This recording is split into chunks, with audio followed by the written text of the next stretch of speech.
എൻ്റെ പേര് ശോഭ. ഞാൻ കോഴിക്കോട് നിന്ന് വരുന്നു. എനിക്ക് 2 മക്കളാണ്, 2 ആൺകുട്ടികളാണ്. ഒരാളെ കല്യാണം കഴിഞ്ഞ് ഒരാൾക്കൊരു കുട്ടിയുണ്ട്. ഞാൻ അമ്മേനെ പരിചയപ്പെട്ടത് എൻ്റെ ഭർത്താവിൻ്റെ ഒരു ഫ്രണ്ട് പറഞ്ഞിട്ടാണ്. 2024 ജൂൺ മാസം 19-നാണ് ഞാൻ വിളിക്കുന്നത്. വിളിച്ചപ്പോൾ അമ്മ കാര്യങ്ങളൊക്കെ ഇങ്ങനെ പറഞ്ഞു.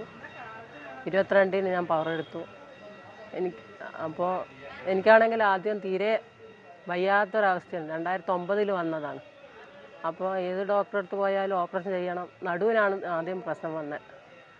അപ്പോൾ ഓപ്പറേഷൻ ചെയ്യണം, വേറെ വഴിയില്ല ഇതെന്നൊക്കെ പറഞ്ഞു. നട്ടലിന് ഓപ്പറേഷൻ ചെയ്യേണ്ടതുകൊണ്ട് അത് ഒന്നുമില്ല. പിന്നെ അത് കാലിലേക്ക് ഇറങ്ങിയിട്ട് കാല് രണ്ടും വളഞ്ഞ് പിന്നെ അത് തേയ്മാനായി.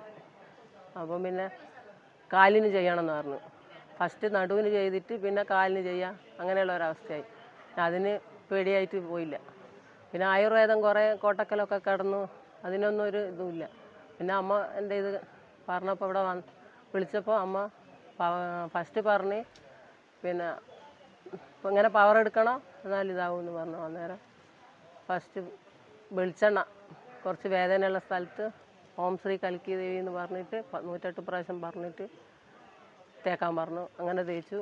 കുറച്ച് ചൂടുവെള്ളം ഇതേപോലെ നാമം ജപിച്ചിട്ട് കുടിക്കാൻ പറഞ്ഞു. അതിനുശേഷം എൻ്റെ കാല് വേദന ഇത് തേച്ചപ്പം തന്നെ കാലിൻ്റെ നീരാൻ തുടങ്ങി. കാരണം ഞാൻ ഉറങ്ങാൻ കിടക്കുമ്പോൾ ഓയിൽമെൻറ്റോ ഇതൊക്കെ തേക്കുന്നതാണ്. തേച്ചിട്ട് അതിൻ്റെ പവർ പോയി കഴിഞ്ഞാൽ പിന്നെ ബെഡിൻ്റെ മേലെ കൊണ്ടുപോയി വെക്കും. അത്ര ഇതില്ല. അന്ന് മുതൽ ഇന്ന് വരെ ഞാൻ ആ ഓയിൽമെൻറ്റോ തൈലോ ഒന്നും തേച്ചിട്ടില്ല. അത് പിന്നെ എനിക്ക് വണ്ടിയിലൊക്കെ പോകുമ്പോൾ കാറിലൊക്കെ പോകുമ്പോൾ ഇരിക്കാൻ ഇങ്ങനെ 2 ആൾ താങ്ങണം, എന്നാലേ ഇറങ്ങാൻ പറ്റുള്ളൂ. ആ സ്ഥിതിയൊന്നും ഇപ്പം ഇല്ല. അപ്പം അതൊക്കെ പോയി. പിന്നെ എപ്പോഴെങ്കിലും എല്ലാം വേദന വരുമ്പോഴെല്ലാം അമ്മ പറയും അടുത്തുള്ള ദേവീക്ഷേത്രമോ ഏതെങ്കിലും ക്ഷേത്രം പറഞ്ഞ് 2 രൂപ മാറ്റി വെച്ചിട്ട് ഇന്ന് പാട്ട് പാടാനോ ഇത് അങ്ങനെയൊക്കെ ആകുമ്പോൾ പെട്ടെന്ന് മാറുകയും ചെയ്യും. പിന്നെ ഒരിതെന്ന് പറഞ്ഞാൽ എൻ്റെ കമ്മൽ വീണ് പോയിട്ടുണ്ടായി. അപ്പോൾ മേൽക്കാതാണ്. അപ്പോൾ 2 ദിവസമായി ഞാൻ പരിപാടിക്ക് പോയതേന്. അവിടെ നിന്നാണ് അറിയുന്നത് അതിൽ വീണ് പോയി.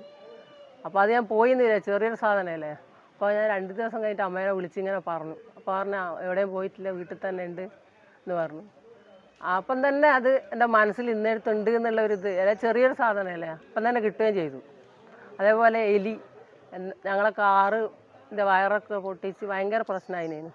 അതേപോലെ അമ്മയോട് വിളിച്ച് പറഞ്ഞപ്പോൾ അമ്മ അതിന് പരിഹാരം പറഞ്ഞു തന്നു. ഇപ്പോൾ എലിയേ ഇല്ല, വീട്ടിൽ എലിയേ ഇല്ല പുറത്ത്. അങ്ങനെയൊക്കെ കുറേ അങ്ങനെയൊക്കെ ഉണ്ട് എനിക്ക് അനുഭവം. ഇപ്പോഴാണെന്ന് വെച്ചാൽ നടക്കാൻ പറ്റുന്നുണ്ട്. ഇപ്പോൾ ആരോ ഒരു ഇതും ഇല്ലാണ്ട്. അതുകൊണ്ട് അമ്മേനോട് ഭയങ്കര ഒരു ഇതായിട്ടുണ്ട്. എപ്പോഴും വരണം എന്നൊക്കെ തോന്നും, പക്ഷേ ദൂരം ജാസ്തിയല്ലേ. അതുകൊണ്ട് ഒരാൾ വേണമല്ലോ, ഒറ്റയ്ക്ക് വരാനും പറ്റില്ല. അങ്ങനെയൊക്കെയാണ് കുറേ അങ്ങനെ ഓരോ ചെറിയ ചെറിയ അനുഭവം ഇതൊക്കെ ഉണ്ട് എനിക്ക്. ഒന്നുമില്ല, പൈസേൻ്റെ ഒന്നുമില്ല. ഒരു 2 രൂപ മാറ്റി വെച്ചിട്ട് അത് ഏതെങ്കിലും ഭഗവാനോ പ്രാർത്ഥിച്ചത് കഴിഞ്ഞാൽ പെട്ടെന്ന് തന്നെ മാറുകയും ചെയ്യും. എല്ലാ ഇതും വീട്ടിലെ മോൻ്റെ കാര്യങ്ങളൊക്കെ പറഞ്ഞപ്പോൾ അതൊക്കെ കുറേയൊക്കെ ഇതുണ്ട്, അനുഭവമുണ്ട് എനിക്ക്. ഇത് തന്നെ ഫസ്റ്റ് എൻ്റെ കാലിൻ്റെ തന്നെ എനിക്ക് ഇത്രയും കൊല്ലം നടക്കാൻ പറ്റാത്തൊരിത്. വീട്ടിലൊരു ജോലിയും ചെയ്യാണ്ട് എന്താ പറയുക, ഭക്ഷണം വരെ പുറത്തുനിന്ന് വാങ്ങിയിട്ട് കുറേ കാലം ഞാൻ അങ്ങനെ ചെയ്തതാണ്. ഇപ്പോൾ അമ്മേനെ ഇതായതിന് ശേഷം ഇപ്പോൾ ഞാൻ പുറത്തുനിന്ന് ഭക്ഷണം വാങ്ങില്ല, വീട്ടിലെല്ലാ ജോലിയും ചെയ്യലുമുണ്ട്, എല്ലാം ചെയ്യുന്നുണ്ട്. അത്രയും പറയാനുണ്ട്.